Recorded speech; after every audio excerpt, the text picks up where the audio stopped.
संतांच्या माता चरणावर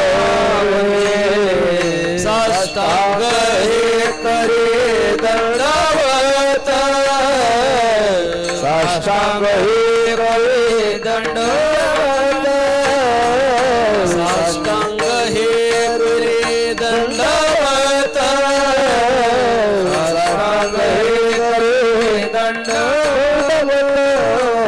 विश्रांती पावलो सांभाळा उतरे विश्रांती पावलो सांभाळा उतरे शांती पावलो सांभाळा उतरी विश्रांती पावलो सांभाळा वाढले प्रेम सुख वाढले प्रेम सुख वाढले अंतरी प्रेम सुख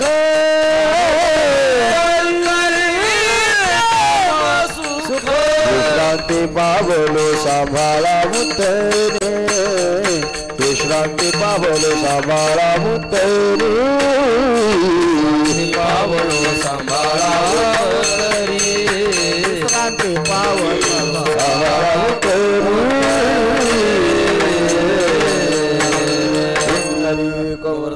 विठ्ठल श्री ज्ञानदेव तुकाराम संत कवी महिपती महाराज की जय. पुण्यपावन ज्ञानेश्वरीच्या जन्मानं तथा पैस खमाच्या वास्तव्यानं दैदिप्यमान झालेला नवीन अलंकृत झालेला जिल्हा हा आपला अहिल्यानगर जिल्हा. या अहिल्यानगर जिल्ह्यामध्ये थोर थोर साधू संतांच्या समाधी सानिध्यानं पावन झालेला तालुका हा आपला कोपरगाव तालुका.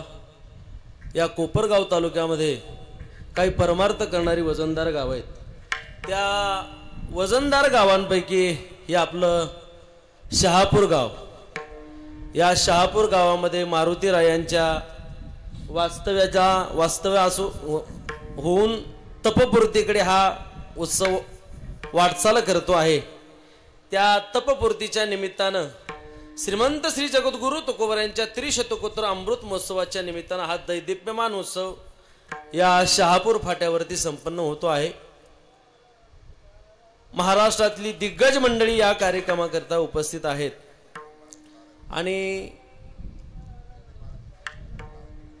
आणि संत कवी महिपती महाराजांच्या दिंडीला ही चालू करून 12 वर्ष झालेले आहेत. त्याच्या निमित्ताने हा उत्सव या ठिकाणी संपन्न होतोय. ज्ञानोबराच्या भाषेत बोलायचं झालं तर या उत्सव करता इथं एकाचनी मनोव्यापार आहे. अगदी वजनदार माणसं या कार्यक्रमाकरता आहेत, ज्यांच्या रसाळ वाणीतून आपण श्रीमंत श्री जगद्गुरु तुकोबरायांचं जीवनचरित्र कथा श्रवण करत आहात. आदरणीय श्री गुरु कदम माऊली. आता हे तुम्ही म्हणचाल ही नवीन चेहरा कोण येऊन बसलाय.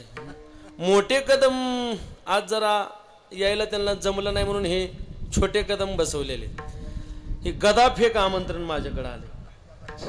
आता माझी अवस्था तर तुम्ही मस्त फार मोठे मोठे उंचीची माणसं माझ्या समोर आहेत.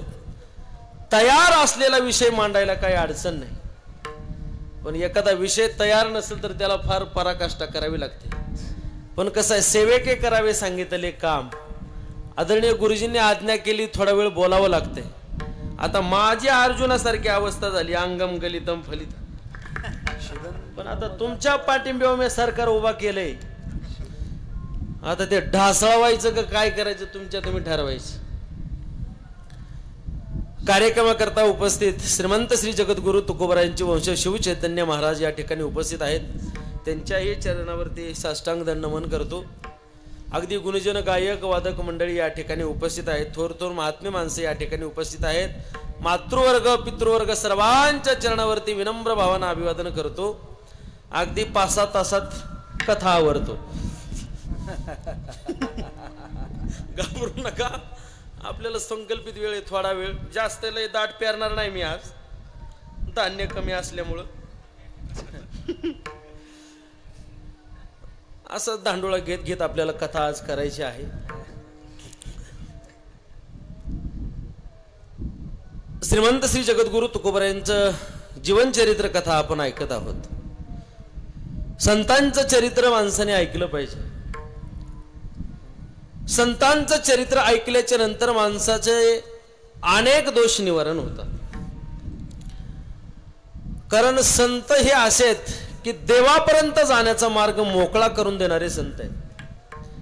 त्याच्यामुळे संतांचं चरित्र माणसाने कथन केलं पाहिजे, ऐकलं पाहिजे, सांगितलं पाहिजे. आणि संतांच्या चरित्राने सामान्य जीवाचा उद्धार होतो. याच्याकरता आपण चरित्र ऐकलं पाहिजे. ज्ञानोबरायचं चरित्र असू द्या, तुकोबरायचं चरित्र असू द्या, सकल संत चरित्रापैकी कोणतंही चरित्र असू द्या, पण आपल्या या कार्यक्रमामध्ये जगद्गुरु तुकोबरायांचं चरित्र चाललेलं आहे. ह्या चरित्राचा पूर्वपीठिका आपण गेले 2 दिवस झाला ऐकतच आहात की तुकोबरायचे मूळ पुरुष कोण होते, हे मोरे घराणं कुठलंय, हे जावळीला मौर्य कसे आले, ते जावळीचं घराणं देहूला कसं आलं, यांचं मोरे आडनाव कसं पडलं. आणि या मोरे घराण्याची परंपरा जगद्गुरु तुकोबरायांचे 8वे मूळ पुरुष विश्वंभर बाबा असतील, कनकाई माता असतील, बोलोबराय असतील, तुकोबराय असतील, यांचं चरित्र आपण बघत आहोत. अनेक तुकोबरायांचा जन्म पाहिला, सावजी महाराजांचा जन्म पाहिला, कान्होराज महाराजांचा जन्म पाहिला. पूर्व सर्व दांडोळा माऊलीने आपल्या समोर मांडलेला आहे. काही चरित्राचा भागही माऊलीने कालच्या 2 सत्रामध्ये सांगितला. आणि आज आपल्याला काही 4-5 मुद्दे आपल्याला आज मांडायचे आहेत.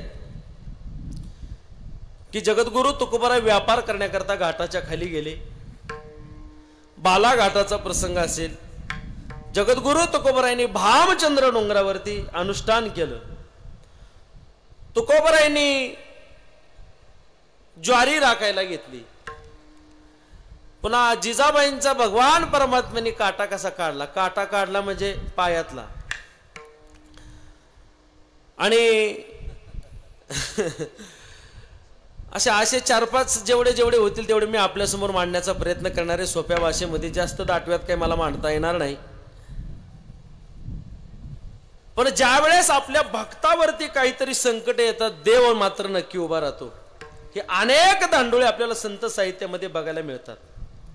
मागे पुढे उभा राहे सांभाळीत, मागे पुढे उभा राहे सांभाळीत, मागे पुढे उभा राहे सांभाळीत, मागे पुढे उभा राहे सांभाळीत.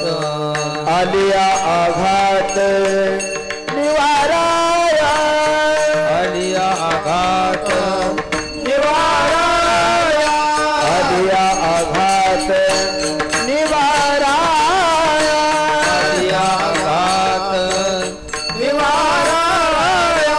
योगक्षम भाव भाव पुरविवासना, भाव पुरविवासना, भाव पुरविवासना. निर्वाण गोविंद असे मागे पुढे,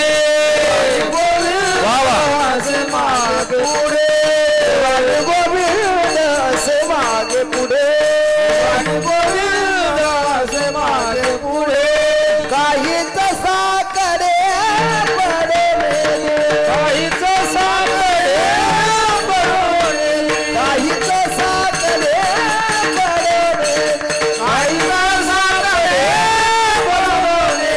विषय तो त्याचा झाला नारायण, विषय तो त्याचा झाला नारायण, झाला नारायण, विषय तो त्याचा झाला नारायण.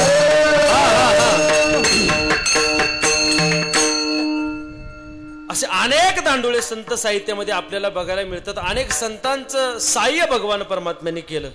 गोरोबा काकांचं चरित्र बघा, चोखोबराईचं चरित्र बघा, निळोबराईचं असेल, अनेक संतांचे चरित्र तुम्ही बघा. चोकोबाची बहीण झाला शारंगधर, वैनी उघडादार हाका मारे, असंही बघा. आणि तसं जगद्गुरु तुकोबरायांना साथ करण्याकरता भगवान परमात्मा पहिल्यापासून होते. असं चरित्राचा तुम्ही दांडोळा बघा. देवाचे दांडोळे सुद्धा दिंडोळे एवढे काढलेत तुकोबरायांनी, तेवढे दुसऱ्या संतांनी काढलेले नाहीत. एवढी तीक्ष्ण भाषा देवाकरता सुद्धा तुकोबरायांनी वापरलेली. पण नाम साधनेचा अट्ठास एवढा वजनदार माझ्या तुकोबरायचा होता की त्या नाम साधनेच्या अट्ठासामुळं देवाला सुद्धा मान खाली घालायची पाळी येत होती. एका पिढ्याचं नाही, 8 पिढ्याचं कर्ज देवावरती होतं. कशाचं? पीडीसी बँकेचं नाही, महाराष्ट्र बँकेचं नाही, पण देवावरती कर्ज मात्र तुकोबरायचं नाम साधनेच्या अट्ठासाचं होतं. ऋण होतं देवावरती.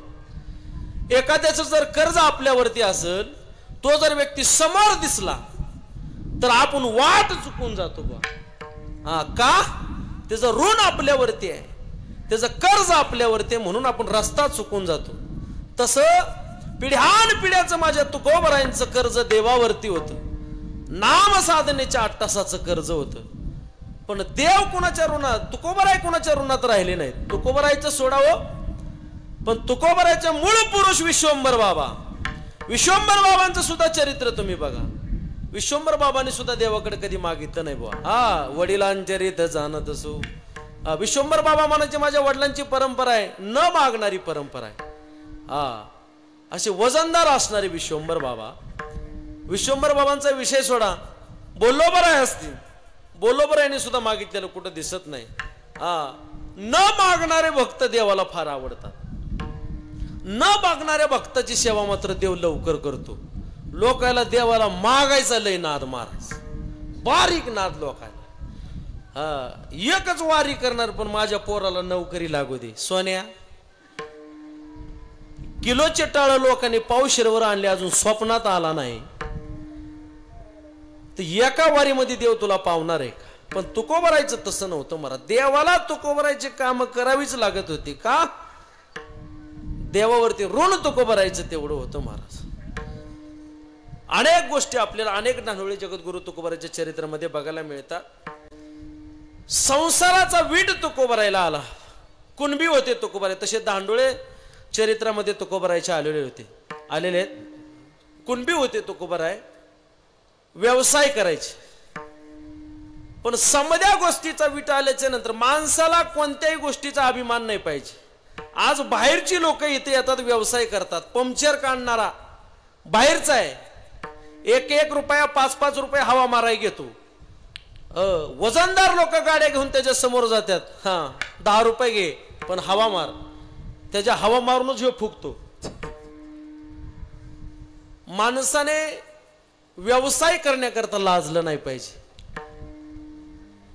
कष्ट करण्याची लाज कशाची नाही पाहिजे बाबा. जोग महाराज म्हणायचे, गटारीतली घाण उपसायची पाळी आली तरी चालेल, पण परमार्थाचा विक्रय झाला नाही पाहिजे. कोण म्हणायचे?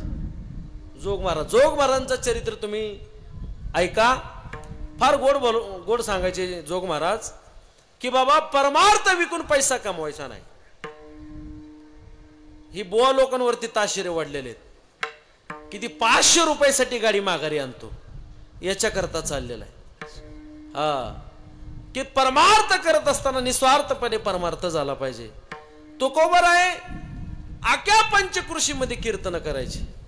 तुम्ही चरित्र ऐका, बघा जरा जगद्गुरु तुकोबरायचं बारीक चरित्र दांडोळ. मला माऊलीसारखं चरित्र सांगायला उमटवा येणार नाही, तशी एवढे दाटव्याची प्रमाण मला देता येणार नाहीत. पण मी जे काही ऐकलेलं आहे त्यांच्याच मुखातून, जे काही थोडंसं असं दांडोळा घेऊन सांगता येईल तसं मी सांगण्याचा प्रयत्न करतोय. पण ऐका, असं तुम्ही बारीक निरीक्षण करा. लोगाव असेल, चिखली असेल, अनेक गावामध्ये तुकोबरायांनी कीर्तन केली, पण तुकोबरायांनी कुणाकडनं कीर्तनाचं मोल घेतलं नाही महाराज.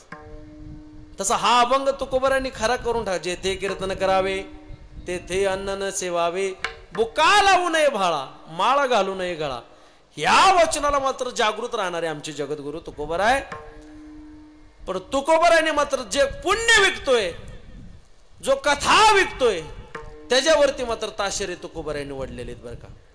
बारीक दांडोळा घ्या. पण तुकोबरायला व्यापार करण्याची लाज नव्हती, आणि माणसाने कष्ट करायला लाजायचं नाही, काम करायला लाजायचं नाही. मला सांगा, प्रामाणिकपणे कष्ट करणारा चांगला जगतो का 2 नंबरने कमवलेला चांगला जगतो? खरं सांगायचं. मला म्हणायचं नाही तुम्ही 2 नंबर करताय म्हणून. पण प्रामाणिकपणे कष्ट करणारा सुखाने खातो बुवा. पण 2 नंबर मला सांगा, दिवसभर रानामध्ये कष्ट करणारा घरी आल्यावर नीट झोपतो का? वाळू मापिया चांगला झोपतो. खरं सांगायचं, कोण झोपतो सुखाने? दिवसभर कष्ट करणारा झोपतो. का?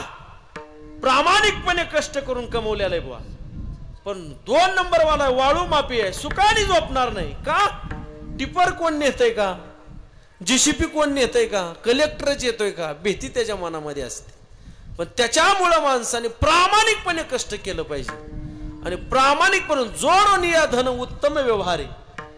पण माझ्या तुकोबरायांनी धन कमावलं, उगा श्रीमंत श्री जगद्गुरु तुकोबरायला पदवी होती का? कुणालाही श्रीमंत म्हणत असतात का बुवा? हा, वैचारिकता तेवढी वजनदार माझ्या तुकोबरायची होती. श्रीमंती तर होतीच हो, पण वैचारिकता सुद्धा तेवढी वजनदार माझ्या तुकोबरायची होती. श्रीमंत होते तुकोबराय. अनेक वर्षाची, अनेक दिवसाची, अनेक परंपरेची महाराज सावकारकी माझ्या तुकोबरायकडे होती. पण सावकारकी असताना सुद्धा नीतीनं धन जपणारे माझे तुकोबराय व्यापार करायला लाजत नाहीत. पण माझा एकच सांगणं तुम्हाला आहे, व्यापार करायला माणसाने लाजलं नाही पाहिजे. कसला बी धंदा असू द्या, माणसाने केलाच पाहिजे, कष्ट केलंच पाहिजे. पण लोकांना कष्टच नाही हो, कष्टच करायचं नाही महाराज.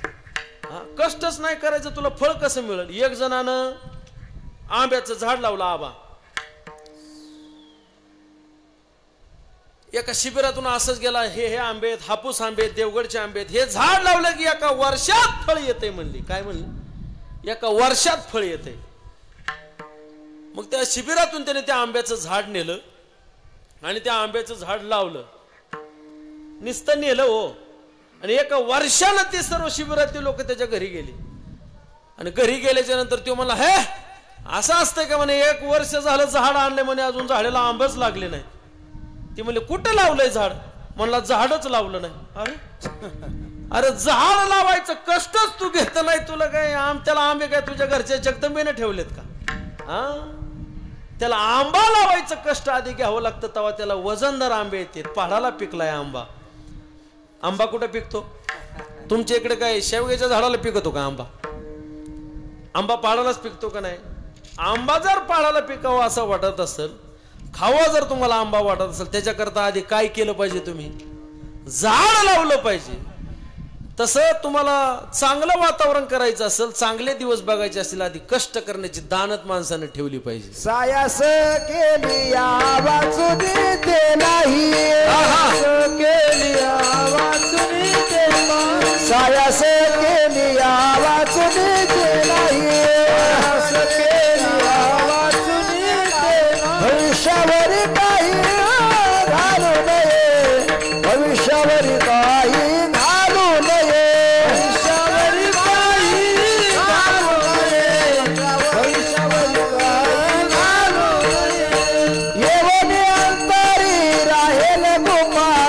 सायासाचे फळ बैसदिया, सायासाचे फळ बैसदिया. एवढी अंधारी राहेल गोपाळ, सायासाचे फळ बैसदिया, सायासाचे फळ बैसदिया. माणसानं सायास केलं पाहिजे, प्रत्येक गोष्टी करता सायास केलं पाहिजे. आज एवढे वजनदार गजानन महाराज चाली म्हणतात आमचे.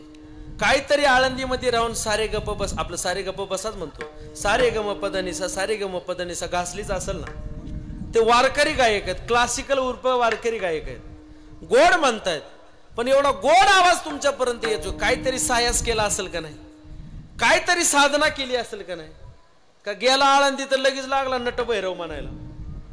नाही नाही नाही, त्याच्याकरता घासावी लागते बुवा. पकवाज वाजवायचा असेल घासावे लागते, सायास करावा लागतो, 8-8 तास रियाज करावे लागते. सायासाशिवाय कोणती गोष्ट नाही, एवढं लक्षात ठेवा. पण मला एवढंच तुम्हाला सांगायचं आहे, माणसानं कष्ट करण्याची लाज नाही ठेवली पाहिजे. माणसाला कष्ट करण्याची लय लाज. आयतं मिळालं पाहिजे. आयतं रडून मान मिळत नसतो बुवा, माणसाला मान सुद्धा आयताच पाहिजे. त्याच्याकरता सुद्धा झटावं लागतं. रडून या मान कोण मागे तो भूषण, कोण मागे तो भूषण, कोण मागे तो भूषण.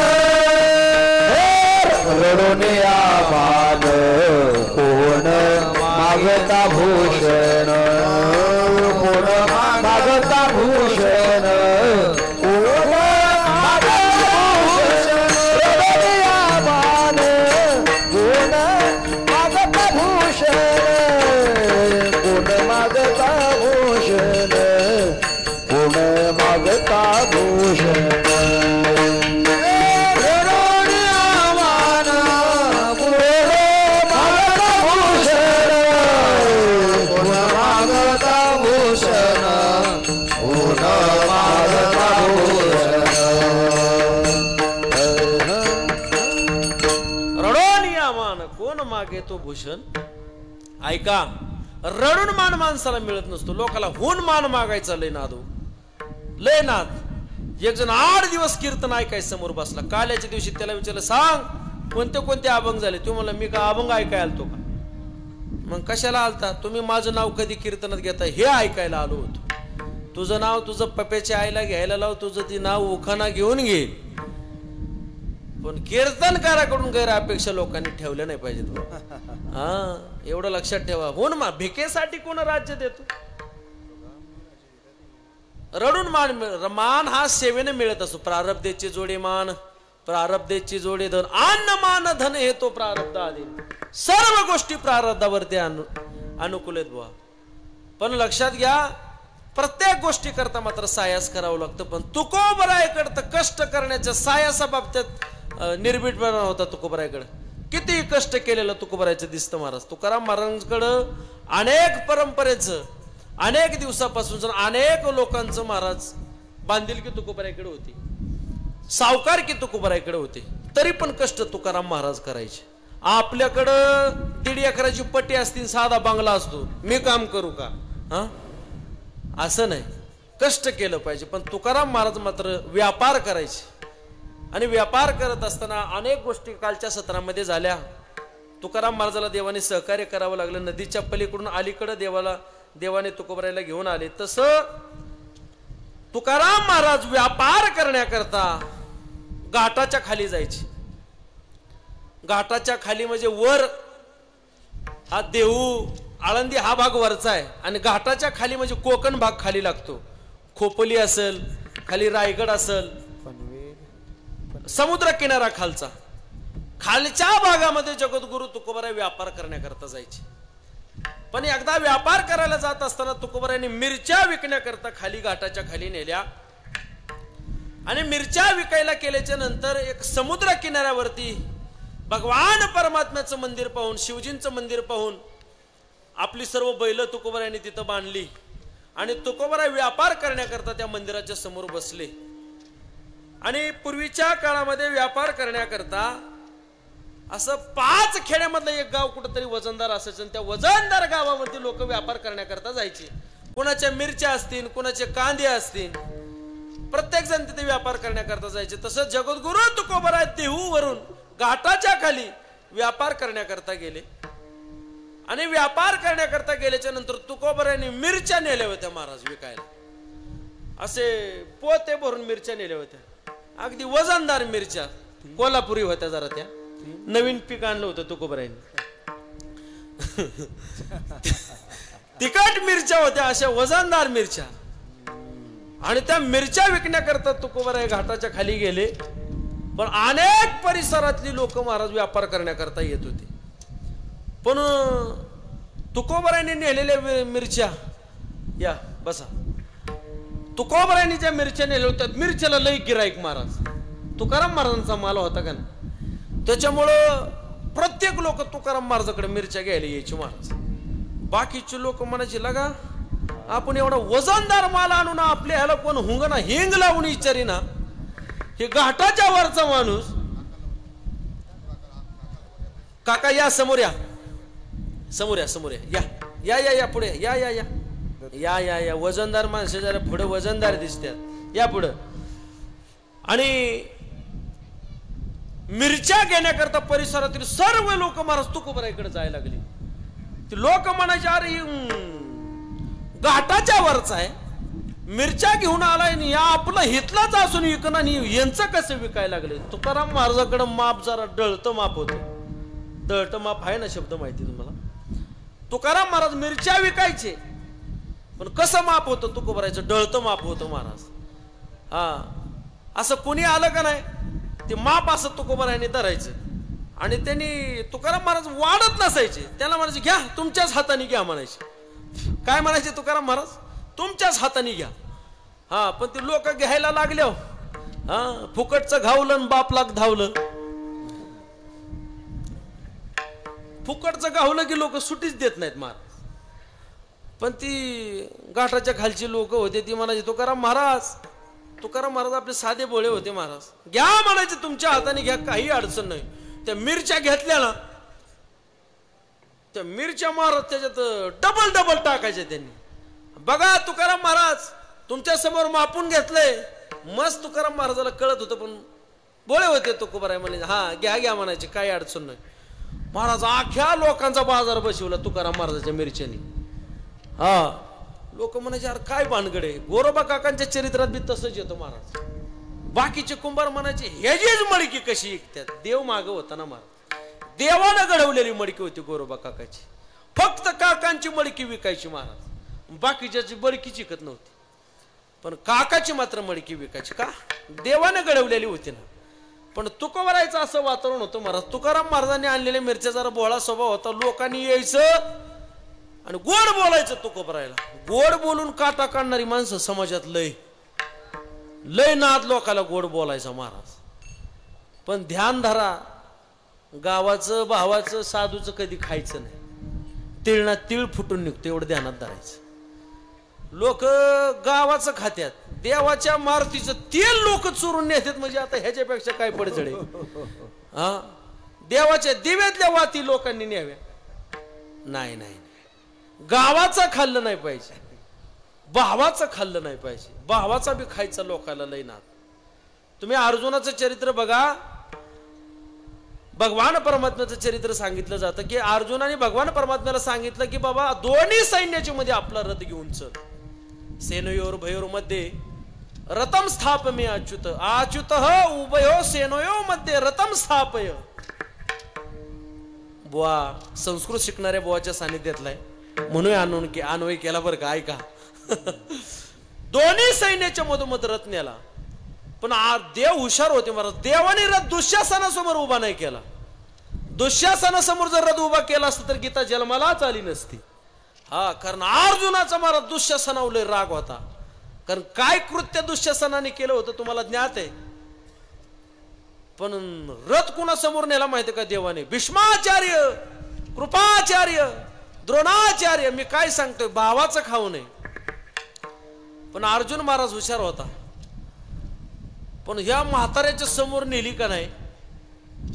ज्यावेळेस अर्जुनाने ती समधी म्हातारी रणांगणात पाहिली, म्हाताऱ्यानं पावसात सभा घेतली की वातावरणच फिरतंय बघा. असू द्या आता कुठं कुठून वार येते कुठं फिरतंय आता कळल थोड्या दिवसांनी. पण ऐका, जेव्हा हे द्रोणाचार्य, भीष्माचार्य, कृपाचार्य महाराज अर्जुनानं पाहिले, अर्जुनाने दांडीव धनुष्य खालीच ठेवला आणि भगवान परमात्म्याला सांगितलं देवा हे माझे भाऊबंद आहेत म्हणे, यांच्याकडे मी 4 अक्षर शिकलेलो आहे. हे कृपाचार्य, हे द्रोणाचार्य, भीष्माचार्य माझे गुरु आहेत. यांच्या रक्तामध्ये शस्त्र भिजवून जर यांची गादी मी घेत असेल तर तुला आम्ही फार सायासाने कमवलेला आहे. द्वारकेचा राणा पांडवा घरी जोडीला हातीचा दोरी जाशी. तुला आम्ही फार सायासाने कमवलाय, तुला आम्हाला दूर करायचं नाही बुवा. यांच्या रक्तात शस्त्र भिजवून जर यांची गादी मी घेत असेल, यांच्या राज्यावरती मी आरूढ होत असेल तर मला अजिबात नको. अर्जुनाने ते नाकारलं बुवा. पण साधूचं कधी खायचं नाही. लोकाला साधूचं खायचा बी लय नाद. त्याच्या पशीच राहायचं आणि त्याच्याच खपल्या काढायच्या. हो हे चुकीचं आहे बुवा. तसं लोकाला फुकटचं गावलं की लोक सोडित नाहीत माल, काही पण असू द्या. तसं तुकाराम महाराजांचा माल अनेक लोकांनी घ्यायचा महाराज, पण डळतच माप घ्यायचं. स्वतःच्याच हाताने ते मिरच्या घ्यायच्या आणि त्याच्यात टाकायच्या. स्वतःच्याच हाताने मिरच्या घ्यायच्या आणि त्याच्यामध्ये टाकायच्या. पण तुकाराम महाराज म्हणत नव्हते तुम्ही हाताने का घेता महाराज. कायम तुकोबारायचं डळतं मापत. अख्ख्या परिसरामध्ये चर्चा झाली. कोणतर तुका सेठवाने दिहुचे मिरच्या घेऊन आलेले आहेत. हे असं डळतं माप आहे तुकाराम महाराजांचं महाराज की लगेच म्हणे किती लागेल तेवढ्या मिरच्या तुकाराम महाराज देतात. एक बाई आली तुकाराम महाराजांसमोर आणि तुकाराम महाराज म्हणले तुकाराम महाराज मला मिरच्या पाहिजेत म्हणली. काय म्हणली? मला मिरच्या पाहिजेत. काय नाही म्हणले घेऊन जा. पण तिला मिरच्या न्यायच्या होत्या, पण फुकट न्यायच्या होत्या. काय न्यायच्या होत्या? फुकट मिरच्या न्यायच्या होत्या म्हणले. ती म्हणे किती मिरच्या न्यायच्या? 2 किलो मिरच्या न्यायच्या. आली महाराज डळतं मापाक 2 किलोच्या नावावरती 5-6 किलो मिरच्या बाईनी नेल्या. येत गत्वा न निवर्तन. ते ज्या गेली आलीच नाही. हो, असं अनेक जणांनी तुकोबारायकडून मिरच्या नेल्या. एक जणानं तुकाराम महाराजांच्या मिरच्या नेल्या. किती? म्हणजे माझ्या पोराचं लग्न आहे म्हणला, मला मिरच्या पाहिजेत. किती मिरच्या पाहिजेत? पोतं भरून मिरच्या पाहिजेत. काय नाही म्हणले, काही अडचण नाही, घेऊन जा म्हणे मिरच्या. पण म्हणले आता पैसे देण्याकरता नाहीत म्हणे, पुढच्या बाजाराला मी तुम्हाला पैसे देईन. कोणत्या बाजाराला पैसे देईन? पुढच्या बाजाराला आल्यावर पैसे. आश्वासन दिलं. हा, आता आश्वासन देऊ देऊ, अच्छे दिन कब आएंगे, आल्यावर बघू आता. आश्वासन दिलं नाही, अख्ख्याच्या अख्ख्या मिरच्या घेऊन गेला महाराज तुकाराम महाराजाकडून. पण तुकाराम महाराजाला खोटं सांगितलं. तुकाराम महाराजाला म्हणलं मी पुढच्या बाजाराला आले 100% तुमचा मोल ना मोल देईल. 100% जेवढे तुमचे पैसे घेतलेले, तुमच्या मिरच्या नेल्या, त्या मिरच्याचे पैसे मी तुम्हाला देऊन टाकेन. गेला महाराज. त्याचं सुद्धा तसंच यदगत्वानं निवर्तते, माघारीच आला नाही. पण जिजाबाई होत्या महाराज, व्यापार करण्याकरता तुकोबारायला पाठवलं. संसार करायचा म्हणल्यावर काटकसरीचा संसार असतो. काटकसरीचा संसार कसा असतो? माता माऊल्याकडून शिकलं पाहिजे मायबाप. हा, काटकसरीचा संसार त्यांनीच करावा. घरातली साखर संपली कधी कळू देणार नाही. शेजारणीकडनं मागून आणून चा करेल, तुम्हाला पाजू घालील, पण ती कधी असं उघड्यावर पडू देणार नाही. काटकसरीचा संसार महाराज जिजाबाईचा होता. पण व्यापार करण्याकरता तुकोबाराय खाली गेले, पण तुकाराम महाराज माघारीच आले नाही, कारण ते पैसे न्यायचे होते ना महाराज. देहूला आलेच नाहीत. अनेक दिवस झालं देहूला आले, पण ते पैसेच नाहीत तर जायचं कसं घरी? घरी गेलं तर पैसे जर नाही दिसले तर म्हणले जिजाबाई हाताखालनच काढी द्या. मग तसे होता स्वभाव जिजाबाईंचा महाराज. फार कातली अश्वान पाठी लागे, अगदी कातवलेल्या कुत्र्यासारखं महाराज जिजाबाई ओरडायच्या. असं एखाद्याचं असतंय बरं का. ठीक आहे, मला काय अनुभव नाही, मी आपला पिपळा खालचा म्हणजे आहे, पण तुमच्याच ऐकायचं आणि तुम्हालाच सांगायचं महाराज. हा, लय अवघड असते मामा. एखाद्याच्या घरी चहा प्यायला जर गेलं ना, लगेच वातावरण पाहायचं महाराज, लगेच पाटकनी निघायचं पाणी घेऊन, चहाची सुद्धा वाट बघायची नाही. भांड आपटलं म्हणायचं चला पुंडली इथं काही लाभ नाही म्हणायचं, चला लगेच. नो, पण तुकोबाराय काय आले नाहीत महाराज. पण जिजाबाई कडक होत्या. तुकाराम महाराजाला माहित होतं काहीतरी नाही घेऊन गेलं तर म्हणे आपली खैर नाही. पण तुकाराम महाराज म्हणले इथनं पैसे घेतल्याशिवाय जायचं नाही. पण तुकाराम महाराजांनी काही थोडेफार पैसे आलेले होते, त्याचा तांदूळ घेतले महाराज. तांदूळ काय केले? तुकाराम महाराजांनी तांदूळ घेतल्याने तिथंच भगवान शंकराच्या मंदिराच्या समोर तुकोबारायांनी चूल मांडली. हा पूर्वीचा काळ होता महाराज, तेव्हा काय गॅस आणि बीस काय होतं काय? आणि बाजाराला जाताना कोण गॅस घेऊन जाते? पण तुकाराम महाराज होते देहीच विदेही बघू दशा. जिथं मिळेल तिथं खायचं, जिथं पडल तिथं राहायचं. जसं वारीत अवस्था असते वारकऱ्यांची, वारीचा एक आनंद वेगळाच असतो. वारीमध्ये माणसं किती मोठा आहे किती छोटा याचा विचार करत नाहीत. दिसाल तिथं खाणार, दिसाल तिथं पडणार माणूस. समयासी सादर भाव, सादर भावे देवते मिळते शिरावे, देवते मिळते शिरावे. समयासी सादर भावे, सादर भावे देवते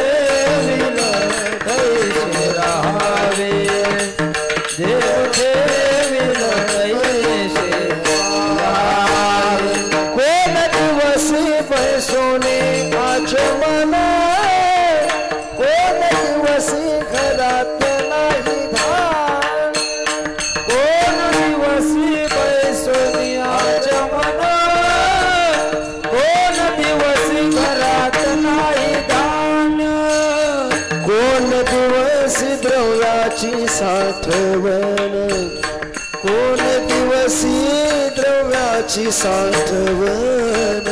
ओठ साठवावे, ओठ साठवावे देव ठेविणे पैसे राहावे, देव ठेविणे पैसे राहावे. समयासी सादर भावे, आदर भावे देव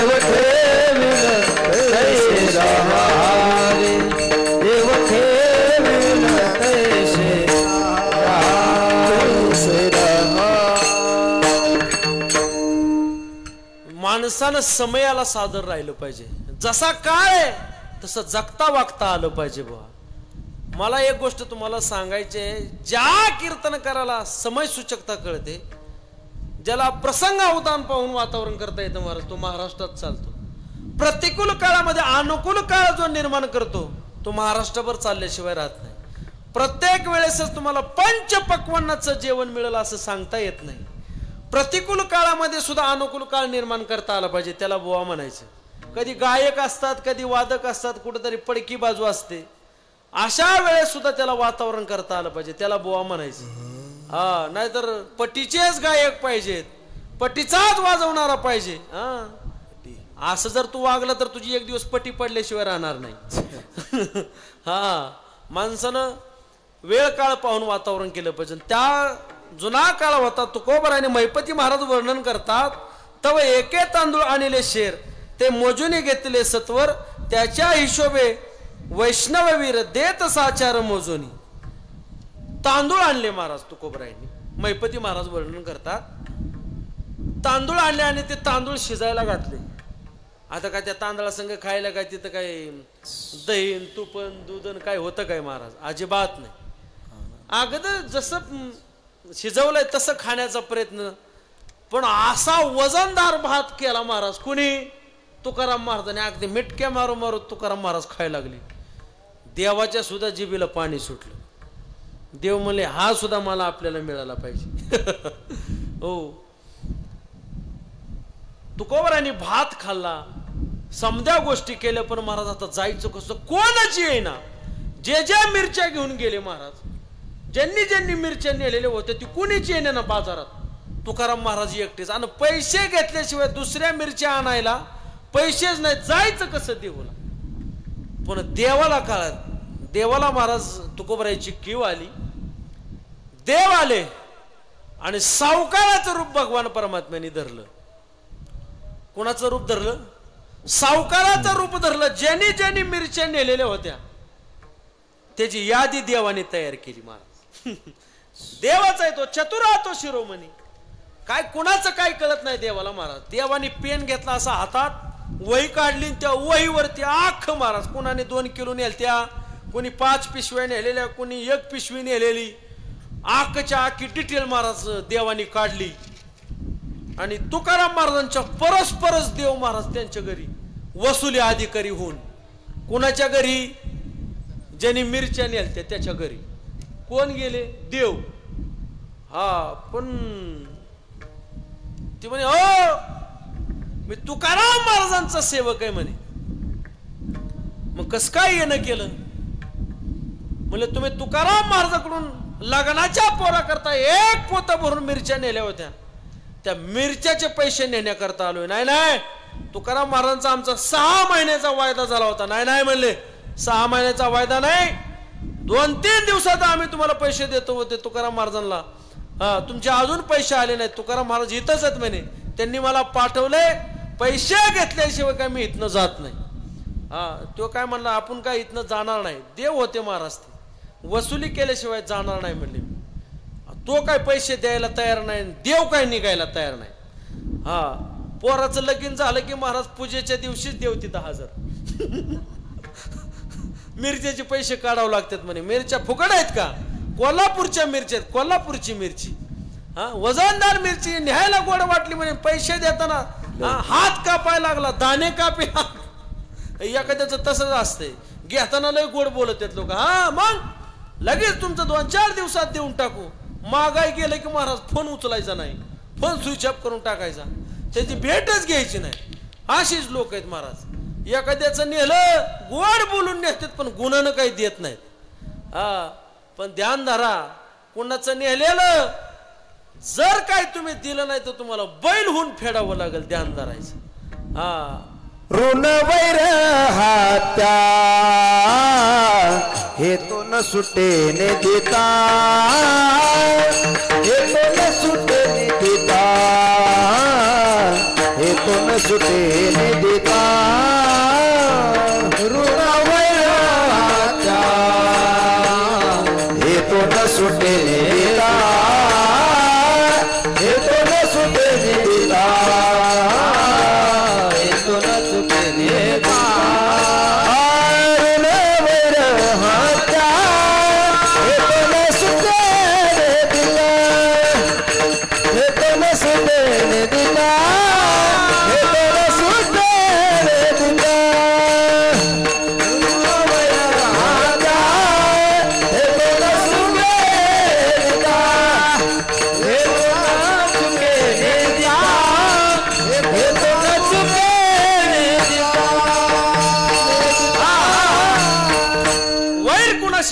ठेवायचं नाही. एखाद्याचं वैर, काय काय लोकांची भेट आता भांडणं झाली की त्यांची भेट शेवट मशानात होती बुवा. आयुष्यभर एकमेकाचं तोंड बघत नाही. वैर कुणाशी ठेवायचं नाही हो, पण कोणाचा पैसा घेतलाय, कोणाचा पैसा ठेवायचा नाही. राहू नये दी बाकी, दान द्याशी त्याशी टाकी. कोणाची बाकी नाही राहिली पाहिजे. आमच्या संस्थेत निकम बाबा होते, निकम बाबा स्वानंद सुखनिवासी गुरुनाम गुरु जोग महाराज वारकरी शिक्षण संस्थेचे शिक्षक होते निकम बाबा. आणि निकम बाबा दाढी करायची. आणि एकदा दाढी करायला बसल्याच्या नंतर दाढी झाली आणि त्या न्हाव्याचे 5 रुपये द्यायचे त्यांच्याकडून राहून गेले. किती रुपये? 5 रुपये द्यायचे राहून गेले.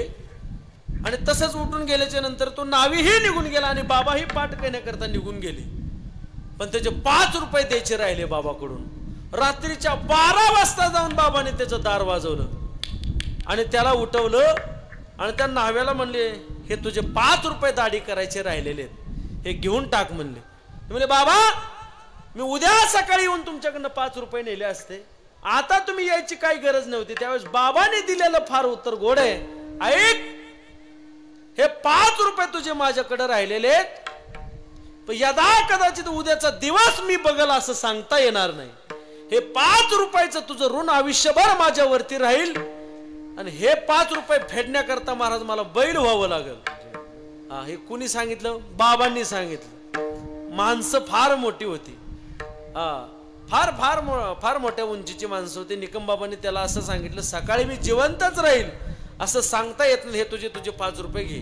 त्यांनी घेतले. मला सांगायचा मुद्दा एवढाच आहे की कुणाचं का घेतलेलं असू द्या, माणसाने ठेवलं नाही पाहिजे, त्याचं देऊन टाकलं पाहिजे बुवा. कर्ज कुणाचं आपल्यावरती राहिलं नाही पाहिजे. जर काय कर्ज कुणाचं राहिलं की आपल्याला ते फेडावं लागतं, मात्र एवढं ध्यानात धरायचं. सोपं नाही. कुणाची वैर असेल, कुणाचं कर्ज असेल, माणसाने जिथल्या तिथं लगेच प्रदीर्घ काळ कोणाशी भांडणं आपली राहिली नाही पाहिजेत बुवा. लगेच त्याच्या संग बोलायचं, लगेच आपलं वैर, आपली भांडणं मिटवून टाकायची. पण लोक मग येणं आंबा म्हणलं की तो तुंबा म्हणतो. असं नाही. माणसाने शत्रुत्व ठेवून जीवन नाही जगलं, अजात शत्रू जीवन जगलं पाहिजे. अजिबात कोणाशी शत्रुत्व माणसाने बाळगलं नाही पाहिजे. पण तो पैसे द्यायला काय तयार नाही. तुकाराम महाराजांचे महाराज अजिबात पैसे द्यायला तयार होईना. पण देव हुशार होते. देवाने काय केलं महाराज, तिथली दोरी घेतली. तू जर पैसे नाही दिले तर म्हणले हितच फास घेतो. कोण म्हणलं? देव. हितच फास घेतो म्हणले. त्याच्या पाग अवस्थाच बिघडून गेली. ते जर म्हणले येणे जर हित फास घेतला अख्खा गाव मला मारल म्हणले. हे जे पैसे दिले पाहिजेत. पण देव म्हणले तू जर पैसे नाही दिले अख्खी ग्राम पंचायत हिथं गोळा करेल म्हणे, तुझं वातावरण करेल. यो फुकटे आहे म्हणे. ह्यो काय पैसे देत नाही लोकांचा, हा पैसे बुडवे, हा पैसे देत नाही. तुकाराम महाराजांच्या मिरच्या आणल्या आणि तुकाराम महाराजांच्या मिरच्याचे पैसे ह्यांनी दिले नाहीत, असा प्रचार करील म्हणले तुझा मी. तू लवकर पैसे दे, नाहीतर हे बघ ही दोरी घेतो म्हणले, हिताच फास घेतो. नाही तू कसा पैसे देत नाही. घाबरला महाराज. किती मिरच्या होत्या तुमच्या? एवढ्या वेळेला मिरच्या होत्या महाराज. देव होता तंतोतंत देवाने हिशोब लिहून आणलेला होता. एक आकडा पुढे जास्त पण कमी नाही. हो, अगदी होता तसा महाराज हिशोब तुकाराम महाराजांना देवाने आणून दिला. त्यांनी भगवान परमात्म्याला पैसे दिले आणि अक्काच्या अक्का हिशोब तुकाराम महाराजांच्या समोर त्यांनी आणून दिला. आणि ते पैसे त्याच्याकडे आणून दिल्याच्या नंतर मला एवढा मुद्दा सांगायचा आहे की तुम्हाला की तुकाराम महाराजांकडून लोकांनी खूप काही नेऊन दिलं, काही लोकांनी दिलं, काही लोकांनी दिलं नाही. पण साधूचं कोणीही ठेवू नये, काही असू द्या. तुकाराम महाराजांचा सर्व हिशोब मात्र देवांनी पाहिला. जिजाबाईकडे पैसे पोच केले. तुकाराम महाराज घरी आले. हा तुकाराम महाराजांचा घाटाच्या खालचा व्यापार झाला. अनेक व्यापार जगद्गुरु तुकोबारायांनी घाटाच्या खाली केले बरं का. मिरच्या असतील, अनेक व्यवहार तुकाराम महाराजांच्या खाली व्हायचे. आणि तो व्यवहार झाल्याच्या नंतर तुकाराम महाराज व्यवहार करण्याकरता बालाघाटाला गेले. हे बालाघाट म्हणजे बीड परगण्यामध्ये होता. बीड परगण्यामध्ये बालाघाट नावाचा एक परगणा आहे. त्या ह्याच्यामध्ये जगद्गुरु तुकोबाराय व्यापार करण्याकरता गेले. पण व्यापार करण्याच्या पद्धती आहेत. जसं आपल्या भारत देशातून आपण अमेरिकेला अनेक व्यापार करण्याकरता आपला गहू तिकडे जातो, आपला कांदा तिकडे निर्यात होतो, तसं व्यापार करण्याकरता तुकोबरायांनी काही मीठ घेतलं आणि बालाघाटाला व्यापार करण्याकरता गेले. हो, आणि जिजाबाईंनी व्यापार करायला जात असताना काही पैसे तुकोबराईकडे दिले होते महाराज. कोणाकडे दिले होते? तुकाराम महाराजांकडे दिले होते. पण तुकोबराय महाराज हळव्या अंतकरणाची होते, मदत करण्याची प्रवृत्ती तुकोबरायची होती. कुठं जरी अडचण निर्माण झाली की तुकोबरायांनी लगेच महाराज संतांच्या ठिकाणी दया, क्षमा, शांती सर्व गुण असतात. नाथ महाराजांचं तुम्ही उदाहरण घेता का नाही? गाढवाला काशीहून आणलेलं पाणी पाजलं नाथ महाराजांनी. अनेक चरित्र असं, अनेक चरित्रांचा धांडोळा आपल्याला घेता येतो. तसं जगद्गुरु तुकोबराय पैसे घेऊन ते मीठ घेऊन व्यापार करण्याकरता बीड परगण्यामध्ये गेले आणि त्या बालाघाटामध्ये व्यापार करत असताना, व्यापार करून झाल्याच्या नंतर माघारी येत असताना महाराज एक अद्भुत दृश्य जगद्गुरु तुकोबरायांना दिसलं. काय अद्भुत दृश्य दिसलं की एका ब्राह्मणाच्या गळ्यामध्ये महाराज तो खोडा घातलेला होता. खोडा, नांगर, तो नांगराला त्या ब्राह्मणाला झोपलेलं होतं. आणि ते जगद्गुरु तुकोबरायांनी पाहिलं, अरे त्या ब्राह्मणाच्या जटा वाढलेल्या, मिशा वाढलेल्या, तो ब्राह्मण अगदी व्याकुळ झालेला आणि व्याकुळ होऊन महाराज तो गाडा वडत होता. तो सावकार त्या चापकाचे फटके त्या ब्राह्मणाला मारत होता. ब्राह्मण अवध्य, ब्राह्मणाचा वध नाही झाला पाहिजे. अनेक दांडोळे मी तुम्हाला देईल. ब्राह्मणाला मारू नये बुवा. पांडवांची 5ही पुत्र कुणी मारले? अश्वत्थाम्याने मारलं. मारलं का अश्वत्थाम्याला? नाही मारलं महाराज, तो ब्राह्मण होता ना. शुक्राचार्य कोण होते? ब्राह्मण होते. पण वध नाही केला, त्याचा अपमान केला पण त्याचा वध नाही केला. ब्राह्मण अवध्य, ब्राह्मणाची निंदा घडली नाही पाहिजे बा. ब्राह्मणाला होता होईल तेवढं दान दिलं पाहिजे. भूदेव आहेत ना, या मृत्यू लोकातले भूदेव आहेत. जेवढं दान तुम्ही त्यांचं कराल त्याचं दुप्पट दान तुम्हाला मिळणार. पण दान ब्राह्मणाला केलं पाहिजे. कोणताही कर्म करा तुम्ही, एखादा यज्ञ करा पण त्या यज्ञाची फलश्रुती ब्राह्मणाला दान दिल्याशिवाय नाही, एवढं लक्षात ठेवा. आधी ब्राह्मणाला दान द्यावं लागतं, तेव्हाच तुमच्या पदरामध्ये फलश्रुती पडते. कोणताही याग कर्म करा, कोणताही मोठा उत्सव करा, त्याच्यामध्ये ब्राह्मणाला दान दिल्याशिवाय तुम्हाला फलश्रुती नाही. ब्राह्मण अवध्य, पण त्या ब्राह्मणाला महाराज असं त्या खोड्यामध्ये पाहिल्याच्या नंतर, नांगराला झोपलेलं पाहिल्याच्या नंतर तुकोबरायचं अंतकरण हळहळ आणि त्याचं काही कर्ज मात्र त्या सावकाराकडे होतं. 200 होऊन, आणि ते कर्ज त्याच्याकडे असल्याच्या नंतर जगद्गुरु तुकाराम महाराजांनी 250 रुपये जगद्गुरु तुकाराम महाराजांकडे होते, होन होते. आणि ते होन घेऊन तुकोबराय व्यापार करण्याकरता गेले होते. तेवढ्या पैसे घेऊन माघारी येत असताना हे दृश्य तुकाराम महाराजांना दिसलं.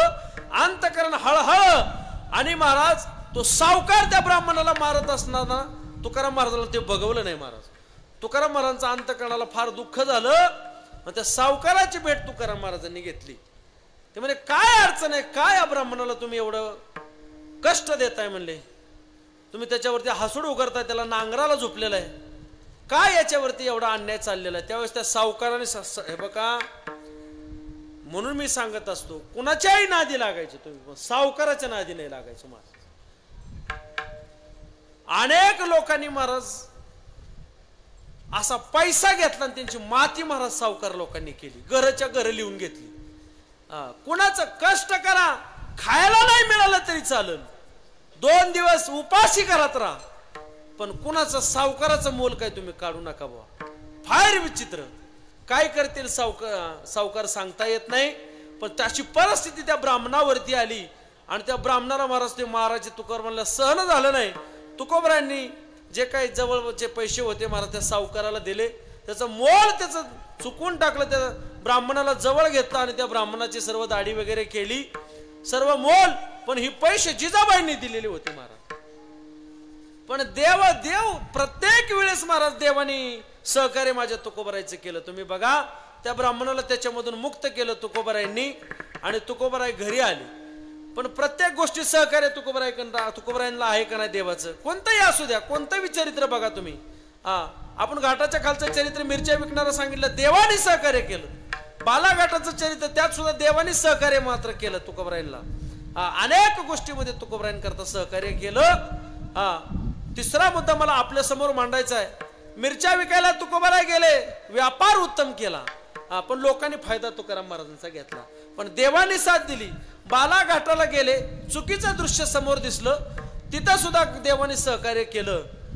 पण एक वेळेस तुकाराम महाराज साधना करण्याकरता देव मिळावा ही सुद्धा अपेक्षा भगवान परमात्म्याने. व्यापार तर केलाच हो, पण व्यापार करत असताना महाराज तुकोबरायच्या अंतःकरणामध्ये अशी भावना निर्माण झाली की आता आपल्याला देवाची प्राप्ती झाली पाहिजे. संसार तर रोजचाच आहे, रोज आपलं चाललंय.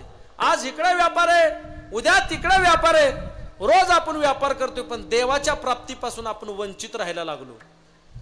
एवढं लक्षात ठेवा. देवाची भेट व्हावी याच्याकरता तुकाराम महाराजांची तळमळ चालली. आणि मग तुकोबरायांनी देवाची भेट व्हावी याच्याकरता अनुष्ठान करायचं ठरवलं. अनुष्ठानाशिवाय फलश्रुती माणसाला मिळत नाही. कोणतंही अनुष्ठान असू द्या, एखादी गोष्ट प्राप्त करायची असेल, एखादी सिद्धी प्राप्त करायची असेल, माणसाला अनुष्ठान करावं लागतं. अनुष्ठानाशिवाय सहजासहजी कोणती गोष्ट प्राप्त होत नाही. लोक पासरला जातात, कशा करता जातात? वाचा सिद्धी व्हावी म्हणून तिथं जाऊन अनुष्ठान करतात. कशा करता करतात? अनुष्ठान केल्याशिवाय, साधना केल्याशिवाय कोणती गोष्ट प्राप्त होत नाही. 13 कोटी जप केल्याच्या नंतर भगवान परमात्म्याची प्राप्ती होते. लोक 13 कोटी जप करण्याकरता अनुष्ठान करतात महाराज. असे अनुष्ठान करणारे अनेक माणसं मी पाहिलेत. नाही, त्या नांदेडला एका वारकऱ्यांनी, आम्ही श्री गुरु माऊलींबरोबर त्याच्या तिकडे कार्यक्रमाला गेलो होतो, ज्ञानेश्वरीच्या एका शब्दाची ओम नमोजी, ओम नमो, अशा ओम एका शब्दाची 108 पारायण त्यानं अख्ख्या ज्ञानेश्वरीची केली होती मला. सोपं आहे का? ह्याला सुद्धा अनुष्ठान लागतं. इथं आपली ज्ञानेश्वरी वाचायची पंचायत तर 108 वेळा तुम्ही कधी करायची? अशी अनुष्ठान करणारी माणसं आहेत, पण अनुष्ठानाशिवाय कोणती गोष्ट प्राप्त होत नाही. पण तुकोबरायांनी असं ठरवलं, या सर्व संसाराचा महाराज वीट आला तुकोबरायला, सर्व संगे वीट आला, तू एकला आवडसी. बस सर्व संघाचा वीट तुकोबरायला आला. आणि तुकोबरायांनी महाराज साधना करायचं ठरवलं की आपल्याला देवाची प्राप्ती झाली पाहिजे. ही भूमिका तुकोबरायांनी अंतःकरणामध्ये ठेवली. पण ऐका, इंद्रायणी नदीच्या पलीकडे गेल्याच्या नंतर 3 डोंगर लागतात. 3 डोंगराला 3 वाटा जातात. पलीकडल्या साईडला दिवरोडच्या साईडला पाहिलं तर गोराळेश्वर डोंगर दिसतो, समोर पाहिलं तर तुम्हाला भंडारा डोंगर दिसतो, आणि इकडे जर उजव्या साईडला पाहिलं तर तुम्हाला भामचंद्र डोंगर दिसतो. या 3 डोंगरावरती तुकोबराय ही 3 डोंगर तुकाराम महाराजांच्या नाम साधनेच्या अट्टासानं डवळून निघालेली होती महाराज. आणि त्या 3 डोंगराची पंचकृषी आम्हाला दरवर्षी श्री गुरु कदम माऊलींमुळे घडते महाराज. आम्ही आमचं भाग्य समजतो. पण जे काय तुकोबरायच्या पंचकृषीमध्ये राहतात त्या पंचकृषीमध्ये पाप येत नाही बरं का. हे प्रमाण पंढरपूरच्या पंचकृषीचं आहे. पाप पंचकृषीमध्ये येऊ न शक्य कधी, तेथे कैशी विधी निषेधाची वस्ती. प्रमाण हे पंढरपूरकरांना करताच नाही, पण हे जेवढ्या काय पंचकृषी आहेत त्या पंचकृषाकरता हे लागलं जातं बरं का. जो काय तुकोबरायच्या पंचकृषीत राहतो, ज्ञानोबरायच्या पंचकृषीत राहतो, तिथं पाप येत नाही महाराज. जो पंढरपूरच्या पंचकृषीमध्ये राहतो तिथं पाप येत नाही. जो सोपानदेव महाराजच्या पंचकृषीमध्ये राहतो तिथं पापाची काय काळाची यायची ताकद नाही. जो निवृत्तीनाथ महाराजांच्या पंचकृषीमध्ये राहतो तिथं काळाची काय पापाची सुद्धा यायची ताकद नाही. जो पंचकृषीमध्ये राहतो महाराज तो फार भाग्यवान आहे, तो फार पुण्यवान आहे. पण तुकोबरायांनी असं ठरवलं की हा व्यर्थ संसारामध्ये प्रदीर्घ काळ आपण राहायचं नाही. आता नाम साधनेचा अठ्ठास आपण मांडला पाहिजे. त्या भगवान परमात्म्याचं दर्शन आपल्याला झालं पाहिजे. फार पराकाष्ठा महाराज तुकोबरायांनी केली. अनुष्ठान एवढं धरलं भामचंद्रावरती तुकोबरायांनी. नित्य भजन दिन रजनी हाची धंदा, गोविंदाचे पवाडे महाराज, देवे दिला देह भजना गोमट. सतत तुकाराम महाराजांनी भजन मात्र देवाचं चालू ठेवलं. विठ्ठल विठ्ठल विठ्ठल विठ्ठल विठ्ठल. अगदी अख्खा डोंगर ढवळून काढला महाराज.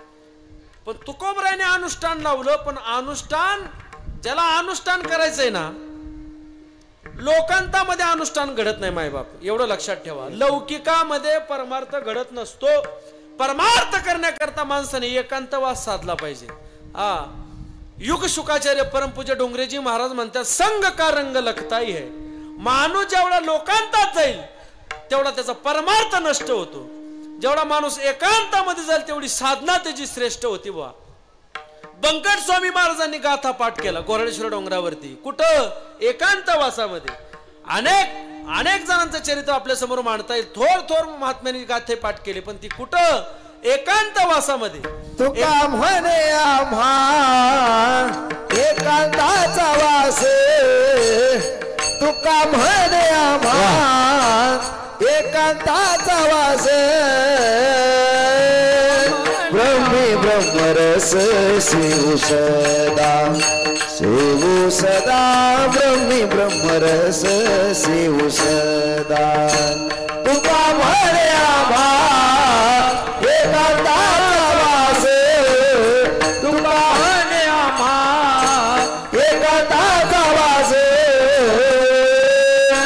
ब्रह्मी ब्रह्मरस सेवू सदा, सेवू सदा.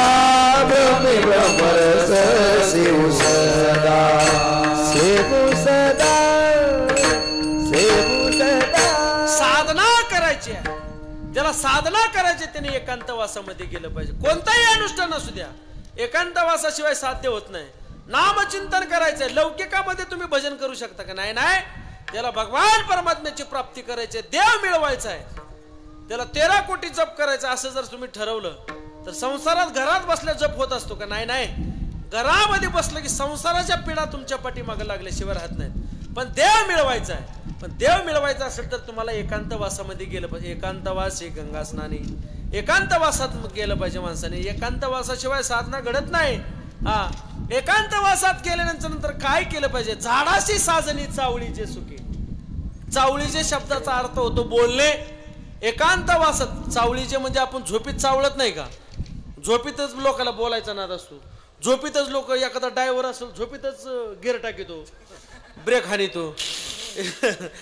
एखादा कंडक्टर असेल ते म्हणतो, तिकीट फाडलं नाही का, उतर खाली. असा कोण म्हणतो? कंडक्टर म्हणतो. कधी म्हणतो? झोपीत. एखाद्याला नाद असतो महाराज झोपीत चावळायचा. एखादा पकवायचा झोपीतच थापा टाकीतो.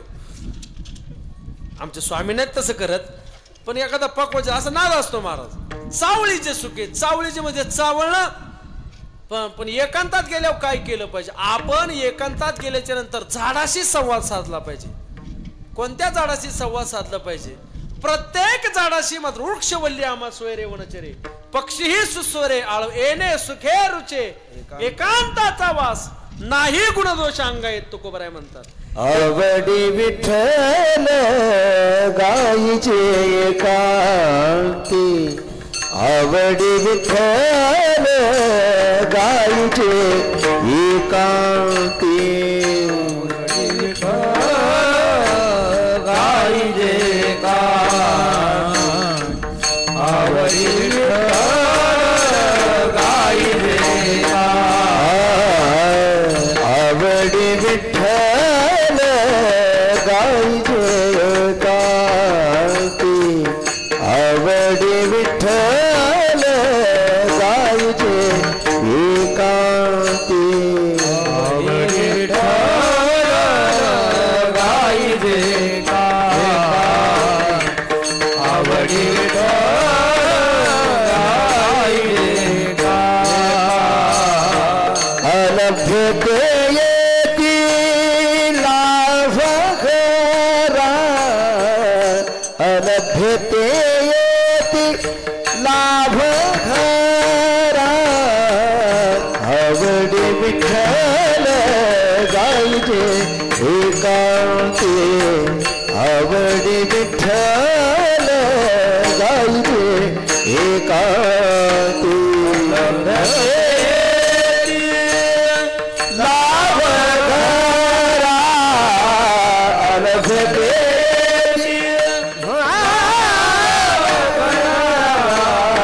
आवडी विठ्ठल गायीचे एकांती, आवडी विठ्ठल गायीचे एकांती.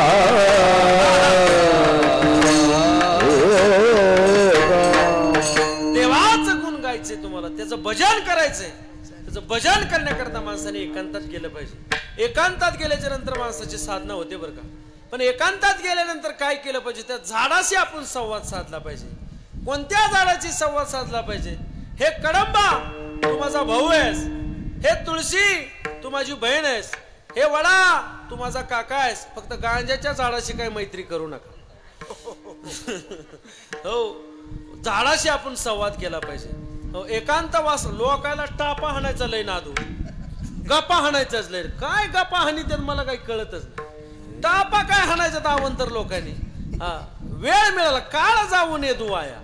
हा, चिंतू विठोबाच्या पाया. लगेच वेळ मिळाला की माणसाने मला संधीचं सोनं केलं पाहिजे. जे कोतारीचे वाली जळती आगी गाली तेवढी ते अनायासे सोगोडी सांडी ती केवी. ज्ञानोबराय म्हणतात जिथं लाभ आहे, जिथं संधी आहे, माणसाने जळत्या आगीत हात घालायला सुट्टी नाही द्यायची. हा, जिथं पाणी वाहते लगेच हात धुवून घेतला पाहिजे. वेळ मिळालाय लगेच माणसाने भजन करायला बसलं पाहिजे. पण साधना करायची आहे. पण साधना करायची असेल तर माणसाने एकांतात गेले पाहिजे. तुकोबरायांनी भामचंद्रावरती अनुष्ठान लावलं. हा, अनुष्ठान लावल्याच्या नंतर अनेक वेळेस जगद्गुरु तुकोबरायाला देवाने दर्शन देण्याचा प्रयत्न केला. विंचवाच्या रूपाने दर्शन देण्याचा प्रयत्न केला, सर्पाच्या रूपाने दर्शन देण्याचा प्रयत्न केला. पण तुकोबराय मात्र ते रूप मानायला तयार नाही. हा, तुकोबरायला ते सगुण रूप देवाचं पाहायचं होतं. हा, ज्या पवित्र डोळ्याने तू या लोकांकडे पाहतो त्या पवित्र डोळ्याचं दर्शन मला झालं पाहिजे. ज्या पवित्र हाताने तू लोकांना आशीर्वाद देतो, दान देतो, त्या पवित्र हाताचं दर्शन मला झालं पाहिजे. रूप दाखवी रे आता सहस्र भुजाच्या मुंडिता. रूप दाखवी रे आता सहस्र भुजाच्या मुंडिता. रूप दाखवी रे आता सहस्र भुजाच्या मुंडिता.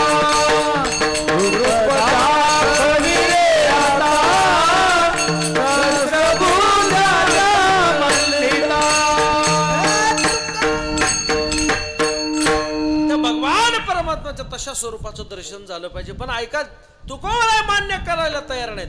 विंचवाच्या रूपाने तू आम्हाला दर्शन देतोय. नाही नाही, या सर्पाच्या रूपाने तुम्हाला दर्शन देतोय. या सर्पाच्या रूपाने दर्शन द्यावं याच्याकरता मी अनुष्ठान मांडलं का?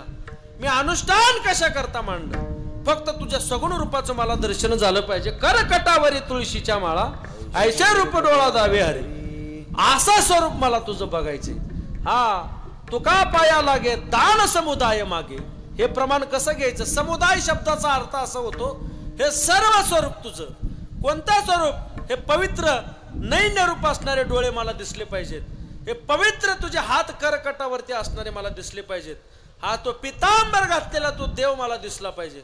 अशा स्वरूपामध्ये तुझं दर्शन मला झालं पाहिजे. हा, होते त्याचे असो द्यावे, स्वरूप जैसेची द्यावे. हा, ते तुझं जसं मूळ स्वरूप आहे त्या मूळ स्वरूपामध्ये तुझं दर्शन झालं पाहिजे. या अपेक्षा तुकोबरायांनी देवाकडे ठेवली महाराज. तुकोबराय मानायला तयार नाहीत.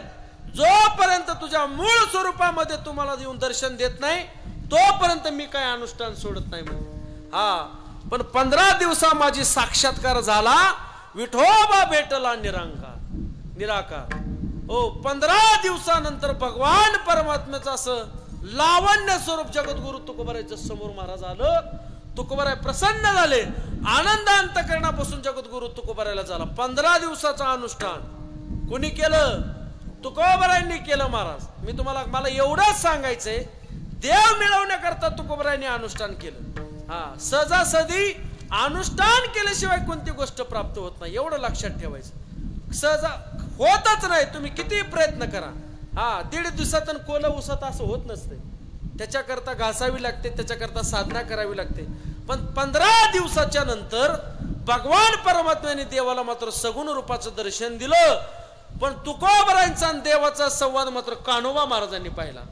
पण तुकोबरायमुळे कान्होबा महाराजांना महाराज तुकोबरायमुळे देवाचं दर्शन झालं, सगुण रूपाचं दर्शन झालं. जसं सुंदर ते ध्यान उभे विटेवरी करकटावरी ठेवून या. जसं महायोग पीठे तटे भीमरथ्याम.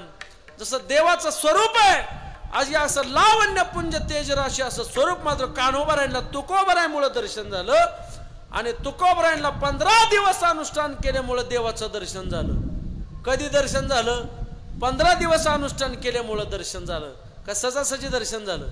हा, तुकोबराय प्रसन्न झाले महाराज. हा, देवा आता काही इच्छा नाही राहिली म्हणजे तुझं दर्शन झालं. अगदी प्रसन्न मुद्रा जगद्गुरु तुकोबरायांची झाली. हा, पण तिथून खाली आल्याच्या नंतर जगद्गुरु तुकोबरायांची अवस्था कशी झाली? जीवनमुक्त अवस्था तुकोबरायांची झाली. आता काय, हे संसारात राहायचं नाही, या नासक्या संसारामध्ये राहायचं नाही. ज्या संसारामध्ये क्षणिक सुख आहे अशा संसारामध्ये राहायचं नाही. हा, निघून जायचं म्हणले आपल्याला फक्त भगवान परमात्म्याचं नामचिंतन करायचं.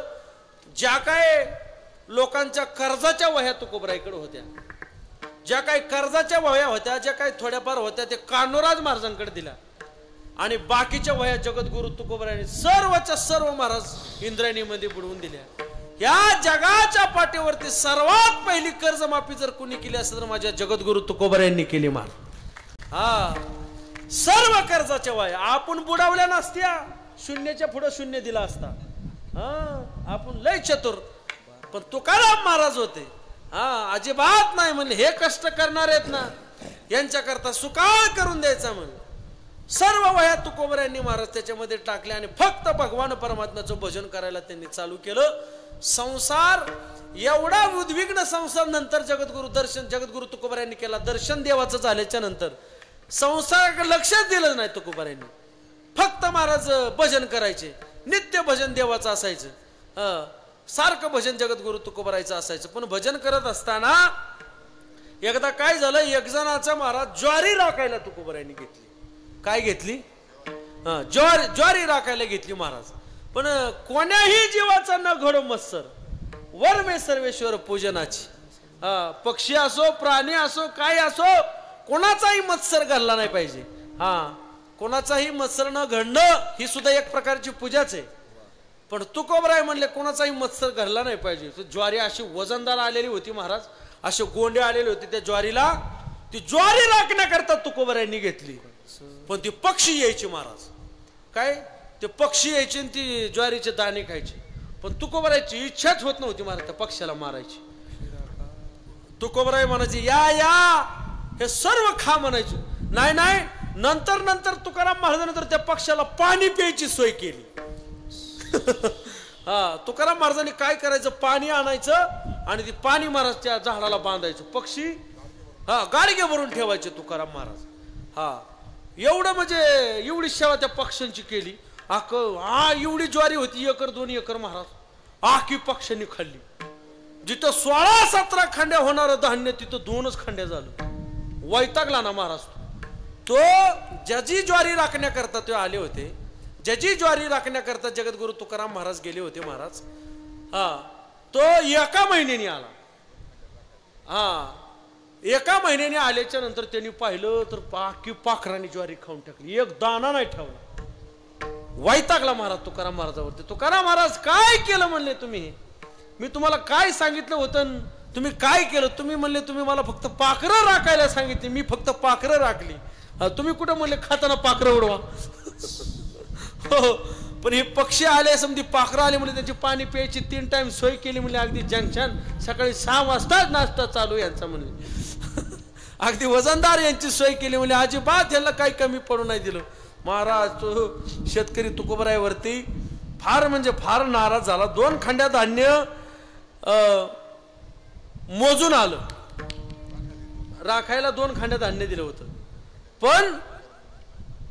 पण ते म्हणले मी तुम्हाला एवढं धान्य दिलं होतं, आता या धान्याचं मला ते धान्य मिळालं पाहिजे. तुकोबराईकडे मागणी केली महाराज. कुणी? त्या शेतकऱ्यांनी मागणी केली. पण प्रत्येक वेळेस संकटाच्या वेळेस देव मात्र धावून जगद्गुरु तुकोबराय करता आले. पण तुकोबरायला महाराज त्यांनी म्हणले हा कस काय, जेव्हा ज्वारी करायची चालू केली 2 खांड्या ज्वारी होती तो 17 खांड्या ज्वारी झाली. किती खांड्या? 17 खांड्या ज्वारी झाली. अगदी चौपटच झाली. त्यानं सुद्धा तोंडातच बोट घातली. ती म्हणला अरे आखी पक्षानं खाल्ली. पक्षाने म्हणजे पाखरांनी. हो, पाखरांनी खाल्ली, अगदी समधी ज्वारी खाल्ली म्हणे. तरी 17 खांड्या धान्य झालं. ते म्हणे ह्याचं किती होणार होतं? ते म्हणे 2च खांड्या होतं. एवढंच द्या म्हणले ह्याला, बाकीचं जाऊ द्या गावात. हा, पण तुकोबरायांनी महाराज गावात आणलं, समद्याला वाटून टाकलं. महजी पंत होते त्यांच्याकडे ते धान्य दिलं आणि धान्य दिल्याच्या नंतर महाराज त्यांनी ते सर्वांना वाटलं धान्य. आणि सर्वांना धान्य वाटल्याच्या नंतर एकदा गावामध्ये मंदिर बांधायला काढलं. आणि मंदिर बांधायला काढल्याच्या नंतर मात्र त्याचं फार मोठा तिथं अन्नदान करायचं होतं. त्या अन्नदानाच्या वेळेस महाराज तिथं काही धान्य लागणार होतं. ते धान्य तुकोबरायांनी मागून घेतलं त्यांच्याकडनं. ते म्हणे, अरे तुला 17 खंड्या धान्य दिलं होतं म्हणे, समजाच पिशवीत घालतो का म्हणे, जरा थोडंफार इथं जरा मंदिर बांधायला चालू केलं म्हणे, ह्याच्याकरता काहीतरी द्या, सर्वच पिशवीत घालतात का म्हणे, एवढा मोठा निधी आणला म्हणे, उद्घाटन दुसऱ्यानेच केलं, हा रिबिन कापाय तिसराच आहे म्हणे, तू काय करतो, नुसता खातो का म्हणे, हा काहीतरी द्या. हा गावातलं मंदिर निघलं, सप्ताह चालू झाला, लोकांनी दान केलं पाहिजे.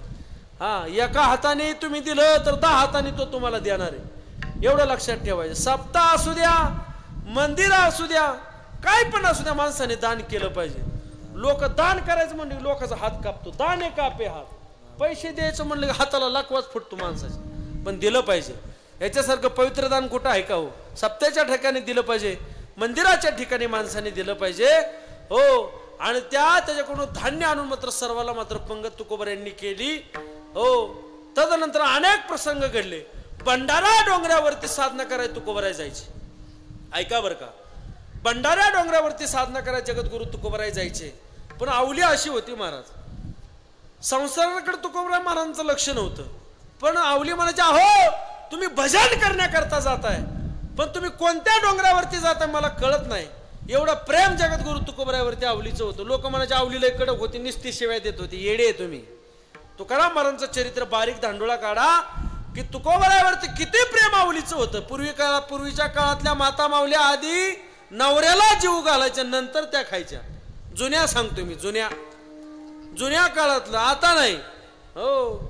आता अगदी जाऊ दे, आता कशाला काढायचं, वेळ नाही आपल्याकडं. जुन्या काळातल्या माता माऊल्या होत्या. पण जगद्गुरु तुकोबराय सांगितलं, आवले इंद्रायणीच्या पलीकडे आल्याच्या नंतर 3 वाटा फुटतात. की एक भामचंद्रावरती जाते, एक भंडाऱ्यावरती जाते, एक गोराळेश्वर डोंगरावरती जाते.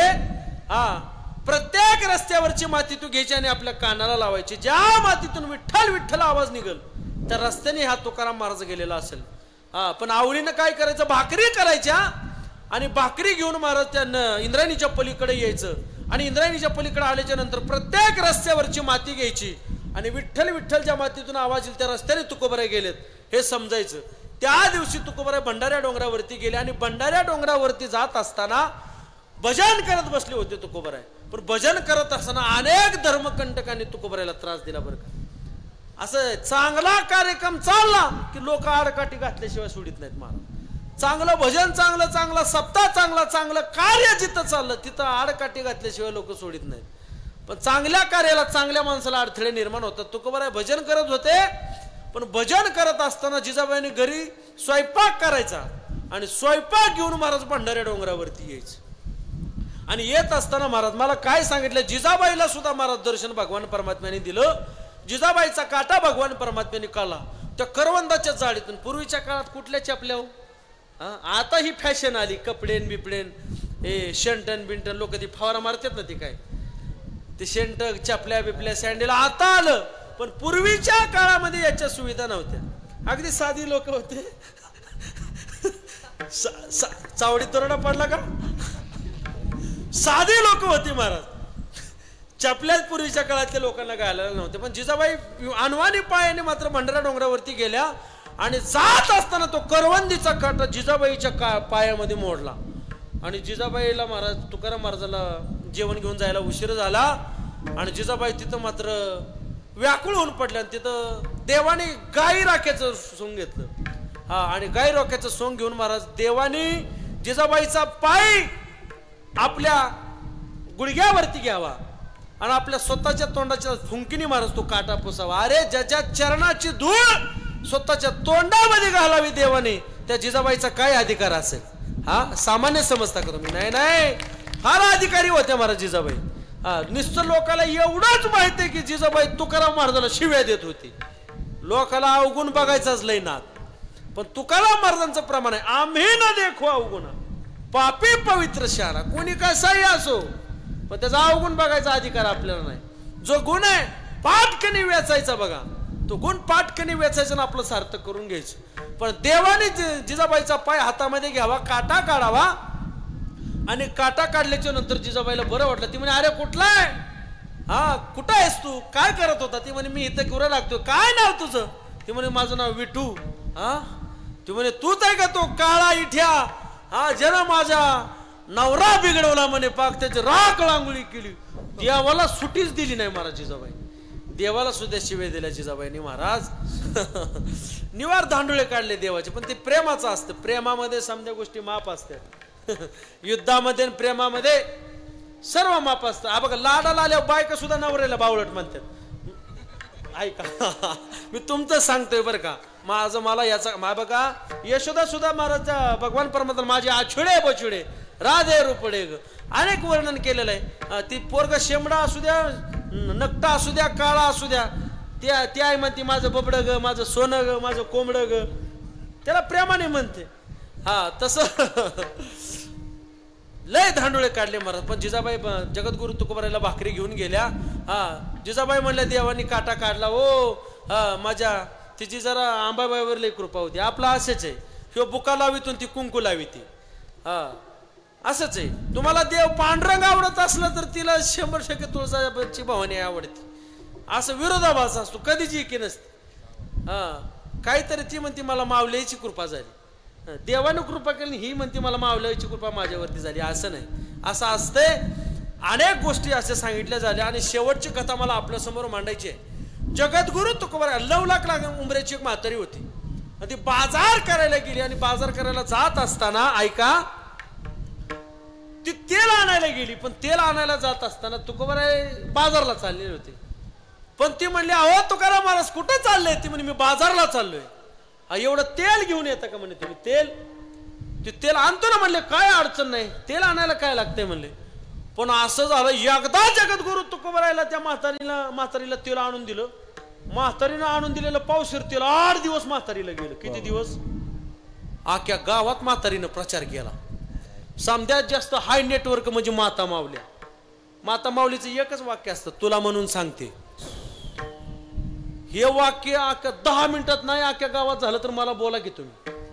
10च मिनिटात अख्ख्या गावात बातमी पोहोचवते महाराज, तुला म्हणून सांगते, बाकीचं काहीच नाही. हा, समद्यात हाय नेटवर्क, मोबाईलला रेंज का नसना, फक्त एका माता माऊलीला सांगायचं, 10 मिनिटात अख्ख्या गावात होणार. हो महाराज, त्या म्हातारीनं अख्ख्या गावभर केलं. तुकाराम महाराज दुसऱ्या दिवशी बाजारला चालले. अख्ख्या तुकाराम महाराजाच्या अंगाला महाराज बाटल्या. कशाच्या? तेलाच्या बाटल्या. हा, तुकाराम महाराजांनी तेल आणलं की म्हणे महिनाभर संपत नाही. आखा तेलाच्या बाटल्या माझ्या तुकाराम महाराजांच्या अंगाला. आता काय सांगायचं तुम्हाला. हा, तरी तुकोबाराने सर्वांना तेल आणून दिलं. असे अनेक चरित्राचे दांडोळे आपल्याला बघायला मिळतात. आपला वेळ संपलाय. अगदी 6:30 वाजता, 6:15 वाजता, 6 वाजताच मला सांगितलंय. पण मला जो कथेचा संकल्पित वेळ होता तो माझा संपलाय. जास्त काय मी तुमच्या समोर आता बोलणार नाही. जे काय 4-5 दांडोळे काल महाराजांनी सांगितले होते की तुकोबारायच्या मिरच्या विकण्याचा प्रसंग आपल्याला सांगायचा होता, बालाघाटाचा प्रसंग आपल्याला सांगायचा होता, तो सुद्धा आपण सांगितला. तुकाराम महाराजांनी भामचंद्रावरती साधना केली, तो सुद्धा आपल्या समोर मांडला. तुकोबारायांनी शेत राखायला घेतलं, त्या शेताचाही प्रसंग आपल्या समोर मांडला. भामचंद्रावरती तुकोबारायांनी 15 दिवस अनुष्ठान मांडलं, ते अनुष्ठान सुद्धा मी आपल्या समोर मांडलं. आणि भंडाऱ्या डोंगरावरती तुकोबारायांनी साधना केली, जिजाबाईचा काटा देवांनी कसा काढला हे सुद्धा मी आपल्या समोर मांडलं. आणि तेल विकायचा प्रसंग सुद्धा मी आपल्या समोर मांडतो. पुढील चरित्राचा दांडोळा आदरणीय श्री गुरु माऊलींच्या मुखातून आपल्याला उद्या 4 ते 6 या वेळेमध्ये ऐकायला मिळणार आहे. आपण त्या कथेचा लाभ सर्वांनी घ्यायचा आहे. सर्वांना विनंती.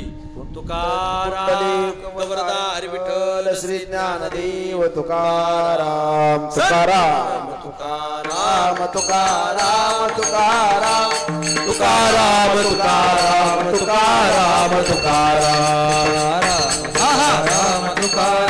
तुकाराम तुकाराम. आरती पेटवा. आरती आणलेली असेल कोणी, आरती